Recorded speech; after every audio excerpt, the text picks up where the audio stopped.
귀신을 보고 없앨 줄도 안다 들었어.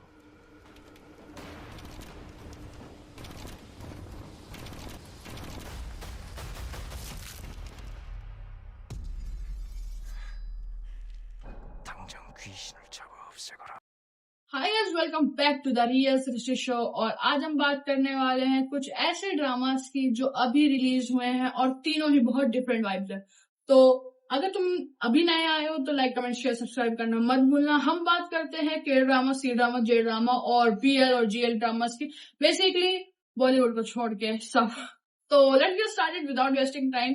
तो हम बात करने वाले हैं तीन ड्रामास की जो है the East Palace, spooky in love and four hand to सनोटोर। और मैं आपको तीन ड्रामास का कास्ट, जनरा और detail, story line, good point, bad point और साथ में लास्ट में रैंकिंग और रेटिंग की बात करेंगे। तो विदाउट वेस्टिंग टाइम शुरू करते। बस आप सबसे है कि भाई तुम लाइक, कमेंट, शेयर, सब्सक्राइब मत करना भूलना। और पहली बात, 귀신을 보고 없앨 줄도 안다 들었어.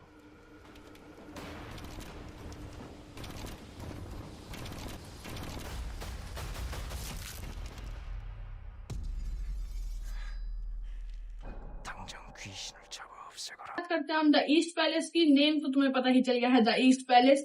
और जेनर की बात की जाए तो हिस्टोरिकल, फैंटेसी, हॉरर, मिस्ट्री और एक्शन काइंड ऑफ है। कास्ट की बात की जाए तो हमें इसमें देखने मिलेंगे नाम जो युक एज गू चियोन, रू युन स्यू एज सेयोंग गैंग एंड चा स्योंग वू एज किंग।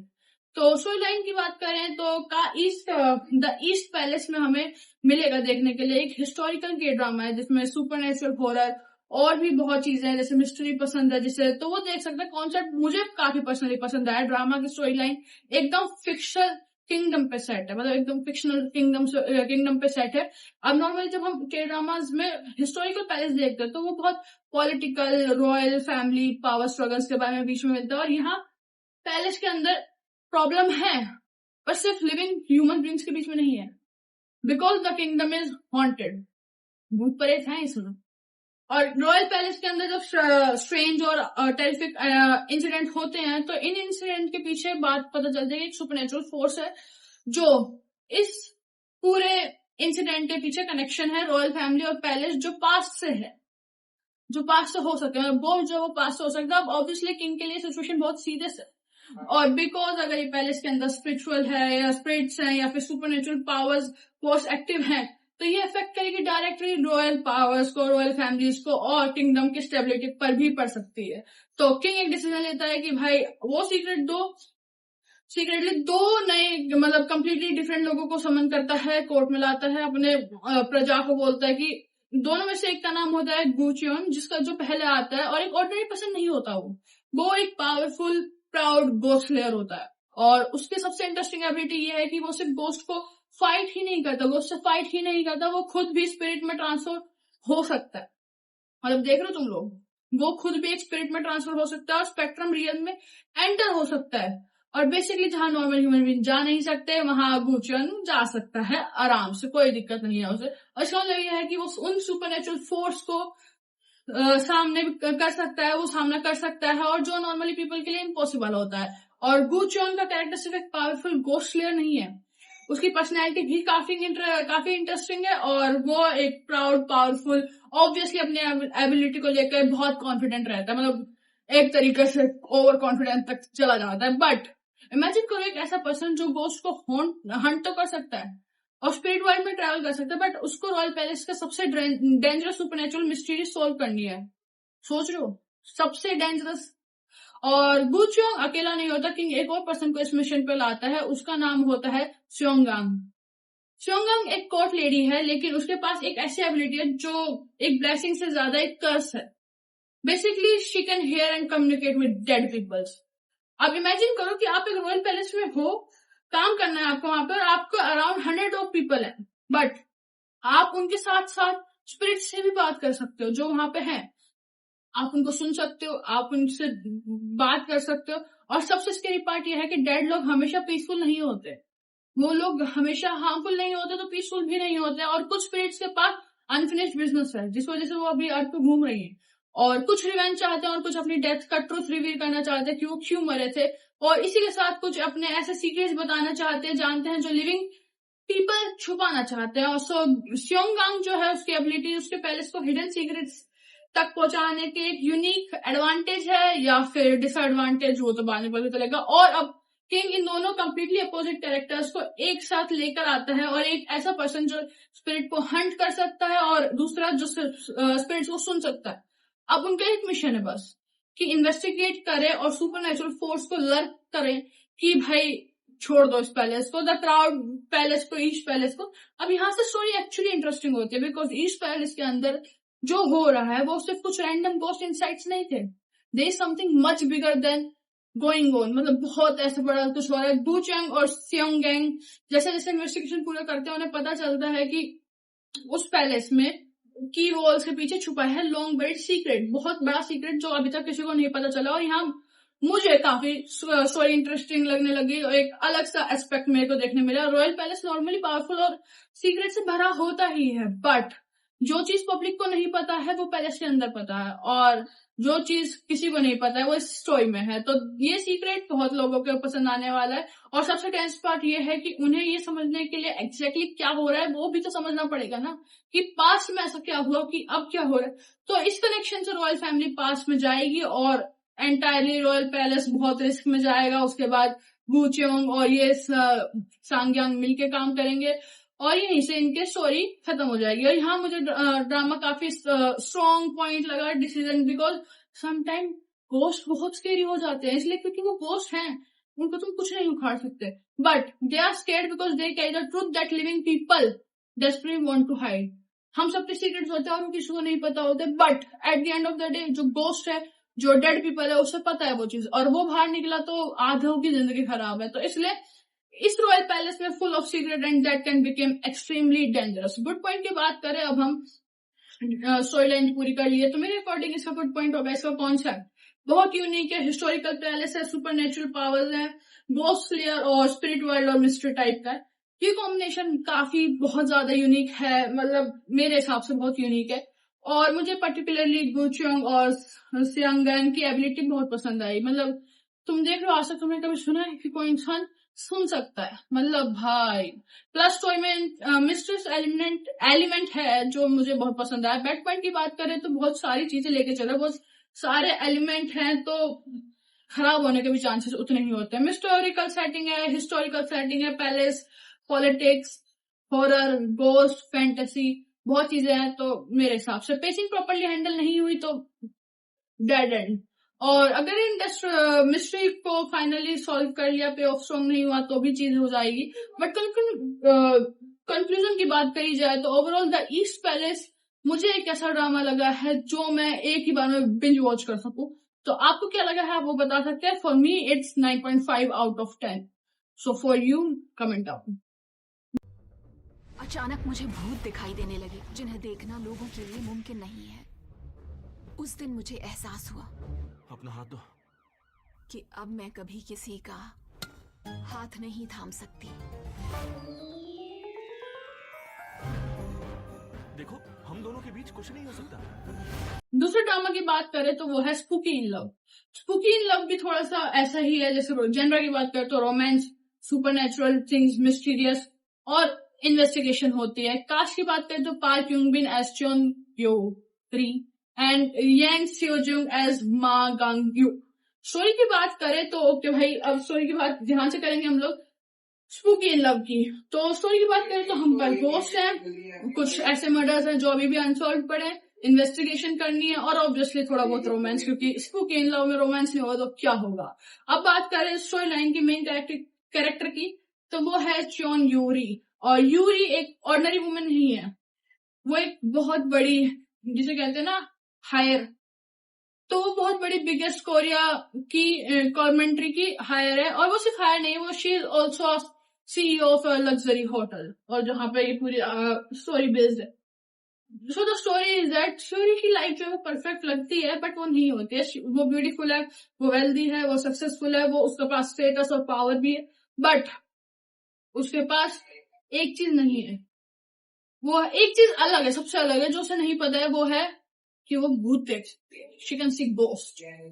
और श्योरी का एक सीक्रेट जो ये सबसे हाइड कर रही है वो यही है कि वो एक गोस्ट देख सकती है। और प्रॉब्लम ये नहीं है कि कभी कभी उसको कोई गोस्ट दिख जाता है, श्योरी की लाइफ में गोस्ट कंस्टेंटली प्रेजेंस है, मतलब हर जगह दिख जाता है उसे, और वो हमेशा ही हॉन्ट होती रहती है किसी रेस्टलेस स्पिरिट से, जो उसको बाद में मरने के बाद भी दिखता है। सो इमेजिन करो आपके पास एक दुनिया है, सारी चीजें हैं आपके पास, बट आपके पास एक आप कह सकते हो ब्लेस या कर्ज, आपके पास एक चीज ऐसी भी है जो आपको कर्ज भी हो सकता है आपके लिए, या फिर ब्लेस भी, कि आप भूतों को देख सकते, आप उन लोगों को देख सकते हैं जो कोई नहीं देख सकता है। अब आपको वो हॉन्ट भी कर सकते हैं, वो आपकी मदद भी कर सकते हैं, उसके पास मनी है, इन्फ्लुएंस सब है, बट स्पिरिट नेचुरल नहीं है या ये रैंडम नहीं है।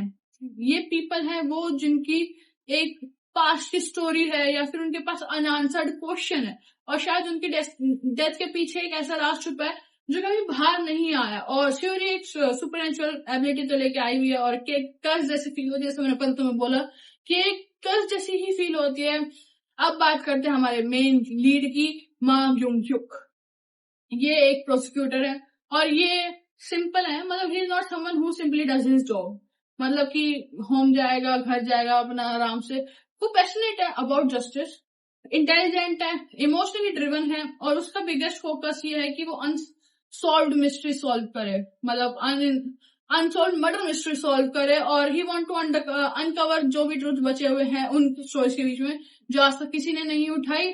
सो बेसिकली ग्वांग युक एक ऐसा नॉर्मल पर्सन नहीं है, बट वो सबको न्याय दिलाना चाहता है, वर्ल्ड में एविडेंस और जस्टिस के लिए काम करता है। श्योरी वर्ल्ड है, श्योरी का वर्ल्ड ये है कि वो गोस्ट देख सकती है, स्पिरिचुअल है, और सुपरनेचुरल एक्सपीरियंस है, स्पिरिट्स देख सकती है। दोनों की लाइफ कंप्लीटली डिफरेंट है, मतलब एक इंसान जो जिसके पास सारी चमक धमक की चीजें है बट वो गोस्ट देख सकती, एक इंसान जो जस्टिस से जुड़ा हुआ है, जो सबको जस्टिस दिलाना चाहता है, उससे जुड़ा हुआ है, बट दोनों के पाथ क्रॉस करते हैं, और जब ये दोनों मिल जाते हैं तो एक अनयूजुअल पार्टनरशिप बन जाती है इन दोनों के बीच में। कि श्योरी की जो एबिलिटी है वो यूनिक के पास नहीं है, तो she can see dead people, she can here the story, and she can't understand things that normal people does. मतलब यूनिक के पास वो स्किल है जो श्योरी के पास नहीं है, तो दोनों मिलकर काम करना शुरू करते हैं। और बट गोस्ट की स्टोरी सिंपल नहीं होती है। सम स्टोरीज जिन्हें सम स्पिरिट्स को तो पता ही नहीं होता कि उनके साथ क्या हुआ था, इतने पुराने होते हैं वो लोग। सम को आधों को गुस्से में रहना है, आधे रिवेंज चाहते हैं, और सब में सिंपली वांट कि भाई मेरा ट्रुथ सबके सामने ला दो, खत्म करो, मेरे पता तो चले कि मेरा मर्डर क्यों हुआ था।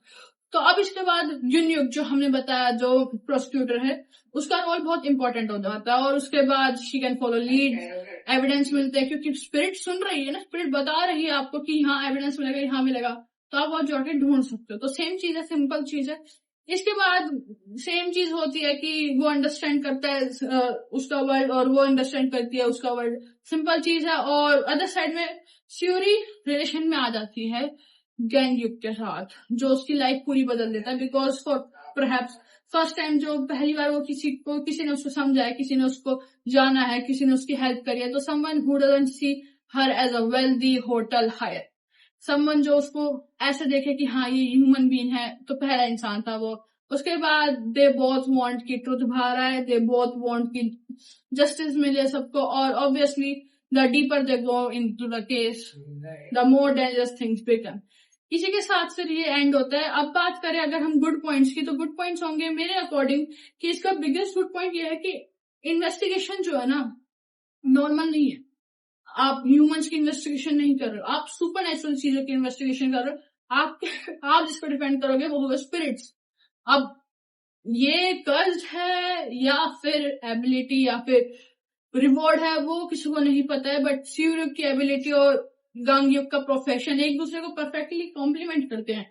और मुझे काफी इंटरेस्टिंग लग रहा है कि पहली बार कोई लॉयर या प्रोसिक्यूटर ऐसे केसेस निपटाएगा जो डेड ह्यूमन बींग्स के हैं, तो I am liking it. Bad point की बात करें तो पोटेंशियली बैड पॉइंट मेरा ये होगा कि भाई ड्रामा का रोमांस और वो स्टोरी बहुत चीजें मिक्स है, मतलब बहुत जेनरस डाल रखे हैं। अगर इंडिविजुअल केस रिपीट होता है ज्यादा तो पेसिंग स्लो हो सकती है, पेसिंग स्लो होने के चांसेस बहुत ज्यादा बढ़ जाते हैं और रोमांस को और धीरे धीरे डेवलप होने में बहुत टाइम लग सकता है क्योंकि इन्वेस्टिगेशन बीच में आती रहेगी। कंक्लूजन की बात करी जाए तो ओवरऑल स्पूकी इन लव एक ऐसा कॉन्सेप्ट है जो मुझे काफी पसंद आया, एंटरटेनिंग लग रहा है और आपको रोमांस के साथ साथ भूत, प्रेत, मर्डर ये सब मिलेगा तो आपको और क्या ही चाहिए। और this is drama which I can watch whenever I'm free.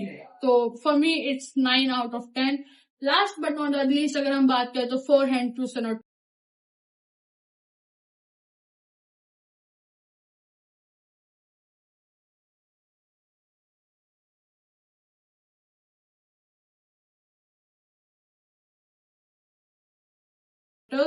ये जेनर की बात करें तो यूथ है, म्यूजिकल है, रोमांस है, ड्रामा है और coming of the age type का है।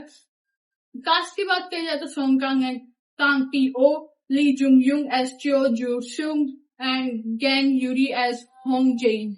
और स्टोरी लाइन की बात की जाए तो भाई ये पहला ड्रामा है जो भूत प्रेत से रिलेटेड नहीं है, तो हमें मजा आएगा बात करने में इसमें क्योंकि बहुत बात हो गई, हमने तो बात करी भूत प्रेतों की। तो यहाँ ना कोई दोस्त है ना रॉयल पैल, वही चीज मैंने कही ना। Instead we are entering the highly competitive world of classical music.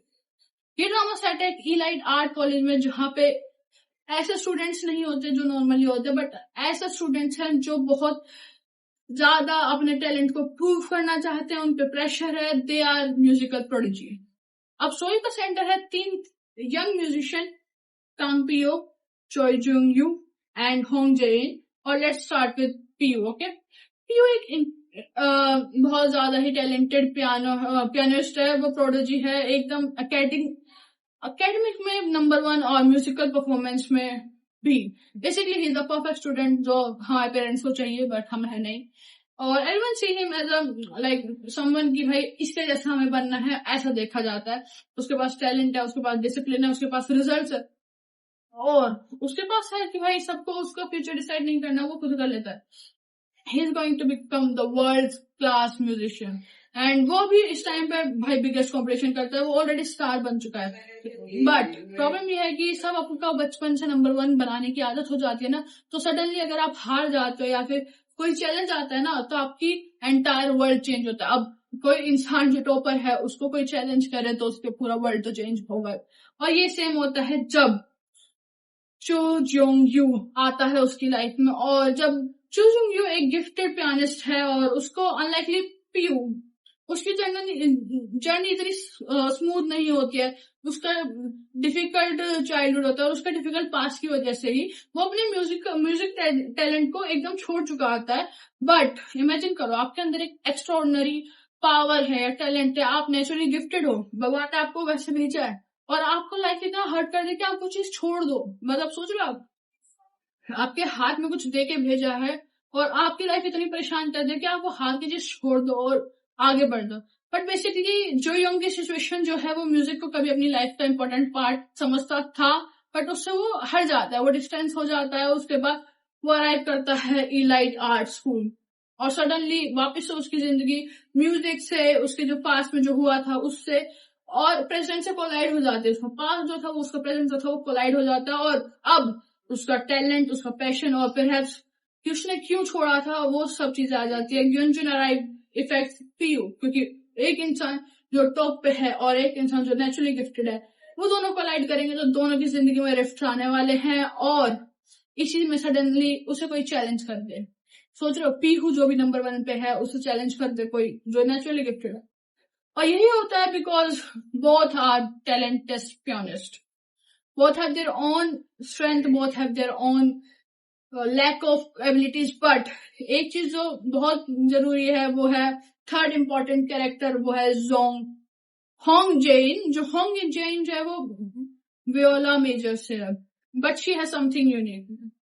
उसकी हियरिंग कैपेबिलिटी, वो जैसे सुनती है, वो जैसे करती है वो। अब बात करें जेइन की तो वो बहुत कैपेटिव है पीयू की सिंगिंग उससे, जो उसको देखती आ रही है और वो पीयू को थोड़ा डिफरेंटली देखती है। वो उसे ऐसे कॉम्पिटिटर नहीं देखती बट वो एज अ म्यूजिशियन देखती है उसे, जिसकी एकदम परफेक्ट इमेज है, जो एकदम परफेक्ट इंसान है।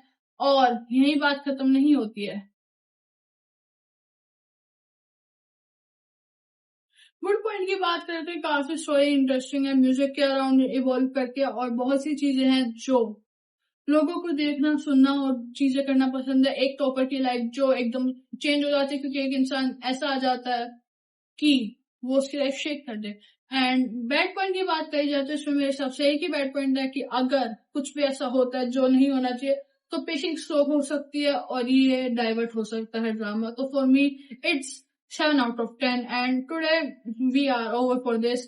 बट अभी रैंकिंग बाकी है तो रैंकिंग कर लेते हैं। For me first is the East Palace, second is Spooky in love and third but not the least Forehand to Senators, and I'm gonna love it. If you gonna watch it, if you gonna watch it, comment down and tell me which drama you gonna watch first.